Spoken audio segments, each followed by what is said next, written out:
Buenos días, a continuación se desarrollará el tema el procedimiento cautelar. El mismo será defendido por el grupo número 8, perteneciente a la Cátedra de Derecho Procesal Civil, Universidad Valle de Monboy, sede El Vigía, Estado Mérida. Y sus integrantes son Cañón Emilio, Duarte Yolima y Durán Laura. Dando inicio a nuestra defensa, les saluda Yolima Duarte. El procedimiento cautelar. La Constitución de la República Bolivariana de Venezuela, en el artículo 257, dispone que el proceso constituye un instrumento fundamental para la realización de justicia. Disposición esta que se articula en lo dispuesto en el artículo 49 EJUDIEN relativo al debido proceso. Asimismo, el proceso cautelar es una forma de garantizar eficazmente la posibilidad de ejecutar una sentencia y tiene su fundamento de antiguo en las dificultades y dilaciones propias del proceso. Medida cautelar.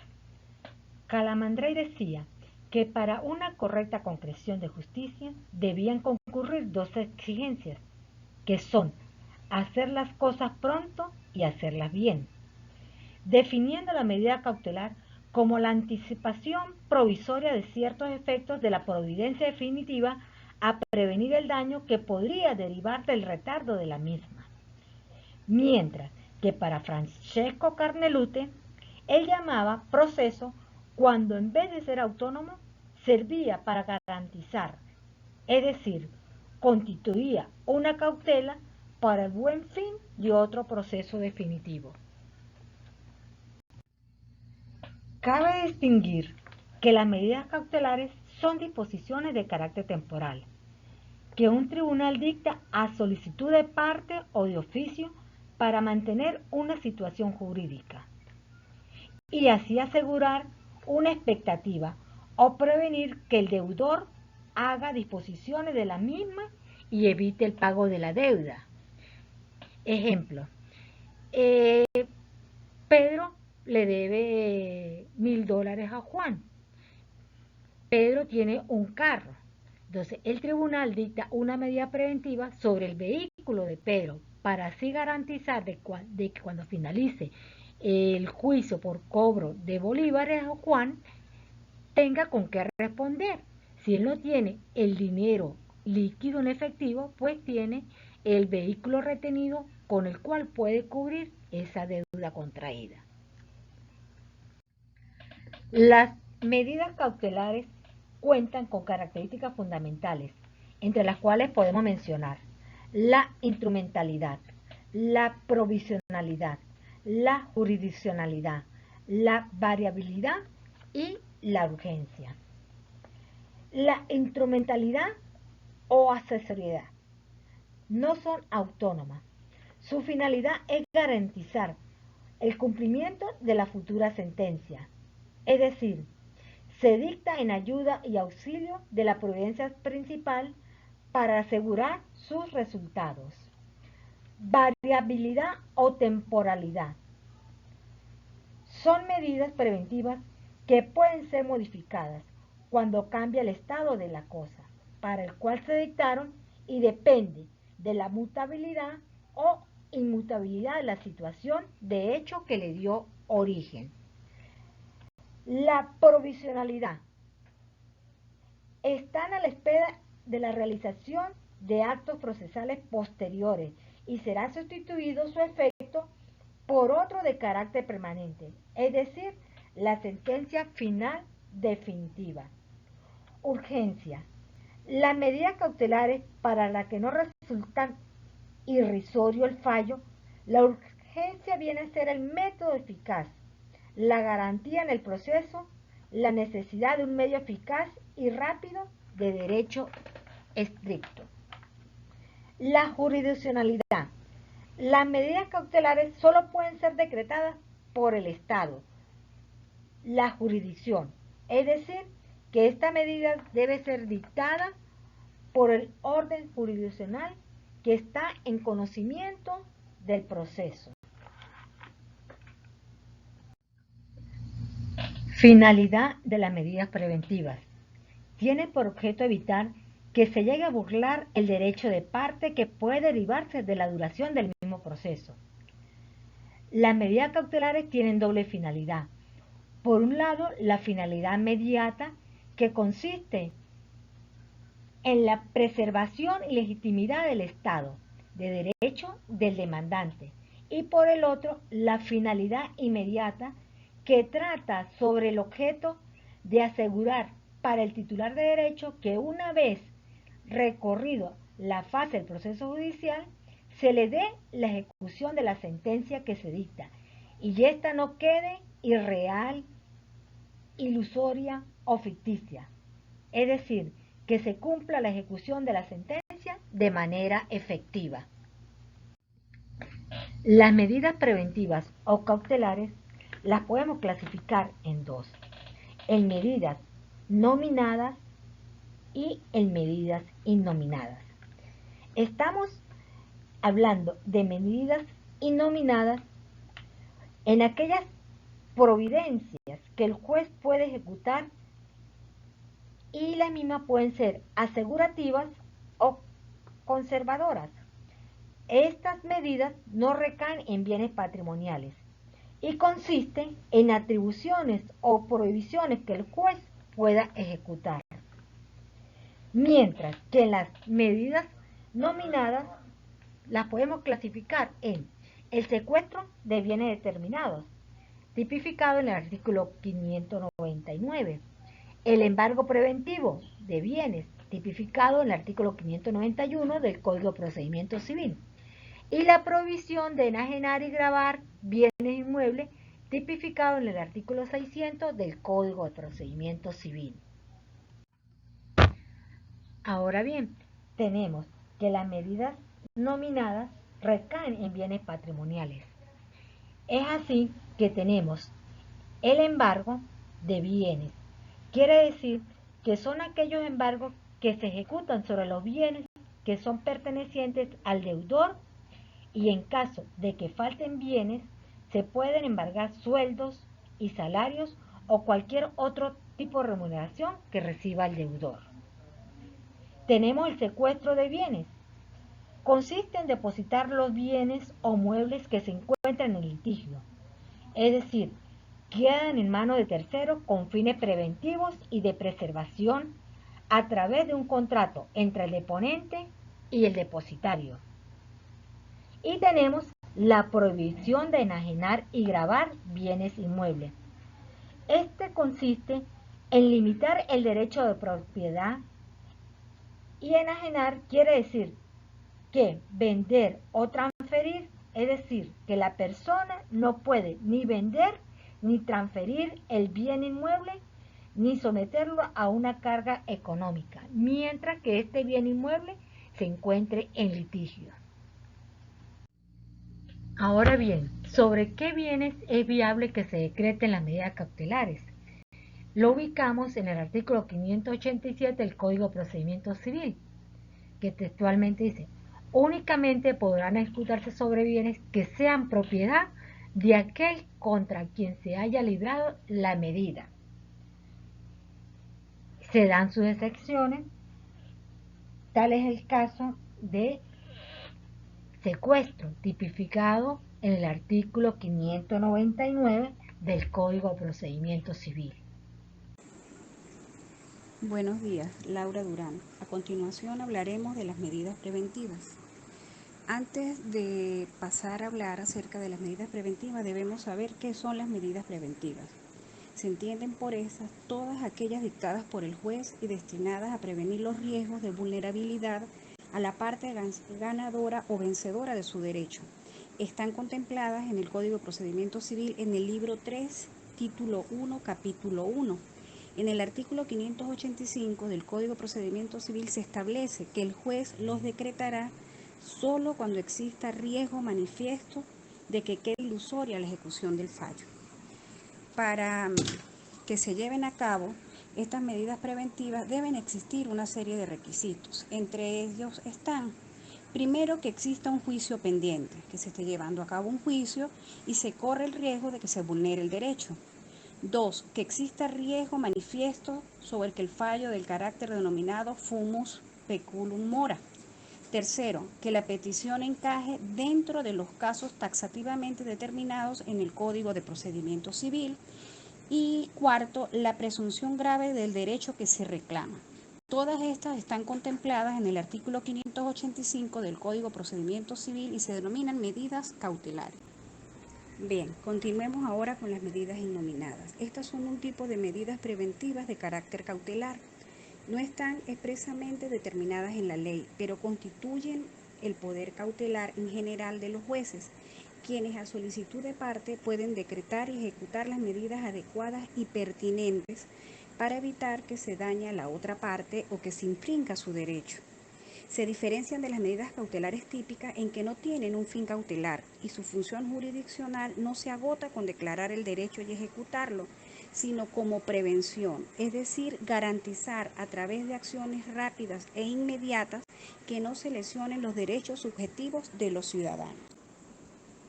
Dentro de las características de las medidas cautelares Bien, innominadas continuamos. En cuanto al recurso de apelación, como se trata de un acto interlocutorio, es un medio de impugnación a través del cual se busca que un tribunal de jerarquía mayor solucione conforme a derecho la resolución del inferior. Esta debe interponerse ante el tribunal que haya pronunciado la resolución en el acto de la notificación dentro de los 5 días siguientes de que cause estado, si se tratare de sentencia, o de 3 si fuese de auto. El juez en este caso debe decidir si decreta la medida, si niega la medida o si ordena ampliar las pruebas presentadas. Y último, las providencias innominadas requieren además el peligro de que se siga lesionando el derecho de El quien artículo lo solicita. 601 del Código de Procedimiento Civil establece que la norma continuamos con el recurso de oposición. La oposición es el medio idóneo de impugnación de medidas cautelares preventivas. Cuando ha sido decretada la medida cautelar preventiva, el medio de impugnación idóneo para enervarlo es la oposición, en cuyo caso corresponde al juez de la causa reexaminar las cautelas independientemente de su naturaleza y con prescindencias de si el perjudicado ha hecho oposición a la medida cautelar, para lo cual queda abierta de pleno derecho una articulación probatoria de 8 días a los fines de que las partes involucradas promuevan y evacúen las pruebas que consideran pertinentes para demostrar sus alegatos, ejerciendo el control y contradicción sobre las que se incorporen. Vencido ese lapso, el juez deberá pronunciarse sobre la oposición a la medida, siendo esta última decisión la que sustituirá aquella que decretó provisionalmente la cautela, y solo después de haber dado curso y llevado a término la mencionada articulación puede el afectado interponer el recurso de apelación para provocar la revisión del fallo en segunda instancia y su eventual casación. Bien, continuamos. El recurso de casación es un medio procesal especial para controlar que el juez de segunda instancia, apelación, haya aplicado correctamente el derecho y lograr que todos los jueces hagan una similar interpretación de la ley y solucionen los asuntos parecidos de la misma forma, esto con el fin de que haya seguridad jurídica. El recurso de casación procede contra las sentencias dictadas en segunda instancia por los tribunales superiores, cuando el valor actual de la resolución desfavorable al recurrente sea o exceda 425 salarios mínimos legales mensuales vigentes. La concesión del recurso no lo impedirá que la sentencia se cumpla. Estos valores son nominales porque, como todos sabemos, con la devaluación que existe y con el incremento diario de los costes de vida, pues eso simplemente es un valor nominal.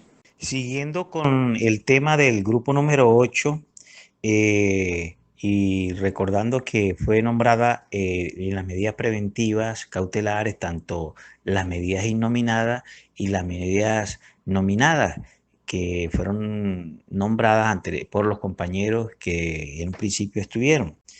Es bueno recordar que las medidas son providencias emanadas judicialmente a petición de las partes o de oficio, por medio de las cuales se efectúan la prevención o aseguramiento procesales con carácter provisorio sobre bienes o personas para garantizar la resulta de un juicio. Estas medidas tienen efecto eminentemente ejecutiva, es decir, asegurar la ejecución forzosa del fallo, lo que ha conducido a las denominadas preventivas típicas. Están previstas en el Código de procedimiento civil para asegurar la ejecución de la sentencia y garantizar el resultado práctico de las acciones del acreedor contra el deudor. Es bueno traer a colación que en el artículo 585 del Código de Procedimiento Civil existe o establece las medidas para que sean decretadas por el juez. Deben existir ciertos elementos, como uno, que pudiera ser que exista un riesgo manifiesto de que quede ilusoria la ejecución del fallo, es decir, el fomus periculo in mora, y también cuando se acompañe un medio de prueba que constituya la presunción grave de la circunstancia y del derecho que se reclama. En este caso sería el fumus bonis iuris. En tal sentido, se puede decir más profundamente aquí que la expresión fumus bonis iuris significa el buen derecho, pues comprende dentro del ámbito de las medidas cautelares el cálculo de las probabilidades a favor de la parte que solicita le sea decretada. En todo caso, el peticional del derecho tutelado debe llevar a juicio prueba fehaciente que al menos dé lugar a una presunción de la necesidad de un buen derecho. En este sentido, el fono bonis iuris constituye la presunción grave del derecho que se reclama y el decreto de la medida solicitada va a asegurar el resultado práctico de la ejecución forzosa que se persigue obtener en el fallo definitivo. Igualmente, cuando hablamos del fumus periculum in mora, es decir, película en demora, se determina que el peligro en la demora o retardo consiste en el temor de un daño de carácter jurídico pecuniario posible, el cual debe ser inmediato o inminente. La medida en este sentido persigue evitar los perjuicios que un demandado de mala fe puede causar consecuencia directa en el proceso principal. Entonces, aquí en este caso, este supuesto se consagra, como dijimos anteriormente, en el artículo 585, específicamente cuando el legislador instaura cuando existe riesgo manifiesto de que quede ilusoria la ejecución del fallo. Obviamente, vamos a dar respuesta a las interrogantes que estipularon la profesora para el grupo número 8, y la primera interrogante de la siguiente manera. En cuanto a esa interrogante, sí se puede decretar una medida de prohibición de enajenar y gravar, dependiendo de la cantidad o la cuantía, depende del análisis que haga el juez sobre la solicitud que le hayan hecho, dependiendo del monto de la demanda, dependiendo si el bien sobre el cual se está solicitando la medida de prohibición de enajenar y gravar es lo suficientemente, es decir, tiene el valor como para garantizar la resulta del juicio. Eso depende del criterio del juez. El juez también puede solicitar una caución o una fianza al solicitante de la medida para garantizar las resultas del juicio en el supuesto negado de que la demanda que salga sea declarada en definitiva sin lugar. Entonces también para cubrir los daños que se le pueda causar a la parte a la cual se le está decretando la medida de daños y perjuicios que puedan estas causar. También existen las medidas innominadas, que son aquellas que se le solicitan al juez para garantizar la resulta de juicio, como por ejemplo solicitar de que ordene al registrador oficial del registro mercantil a los fines de que pudiera el registro de cualquier acta de asamblea extraordinaria donde los accionistas pretenden vender, enajenar las acciones, cambiar los estatutos, modificar las juntas directivas, por ejemplo. O también el caso de materia de divorcio ordinario, el juez también puede dictar unas medidas cautelares en el sentido de nombrar un administrador para que se encargue de la buena administración de los bienes de la comunidad conyugal, o dictar una cautelar a favor de la esposa para que ella se mantenga en el hogar. Con eso pues damos respuesta a la interrogante número 1. Con respecto a la segunda interrogante, las decreta el juez de primera instancia en lo civil donde está causando la demanda. Puede ser el de municipio o también puede ser el juez superior. Cuando se apele de una decisión o si el expediente se vaya en doble efecto porque ya tiene una sentencia definitiva. El superior le solicita la medida y el juez superior, observando de que puede existir el riesgo manifiesto de que quede ilusoria la ejecución del fallo, el juez superior puede dictar las medidas también. ¿Quién la ejecuta? Dependiendo si es una medida preventiva, la ejecuta el mismo tribunal que la dictó. Si es el juez de primera instancia, puede comisionar a un juez de municipio para que lo ejecute. Si es un juez superior, puede comisionar a un juez de primera instancia o a un juez de municipio con la facultad para decretar la medida como tal. Damos por terminada la participación del equipo 8. Gracias a todos, a los participantes, a la profesora, por la oportunidad que nos dieron y poder darnos esa ventana de poder dar a conocer la temática que nos tocó. Muchas gracias y muy buenos días.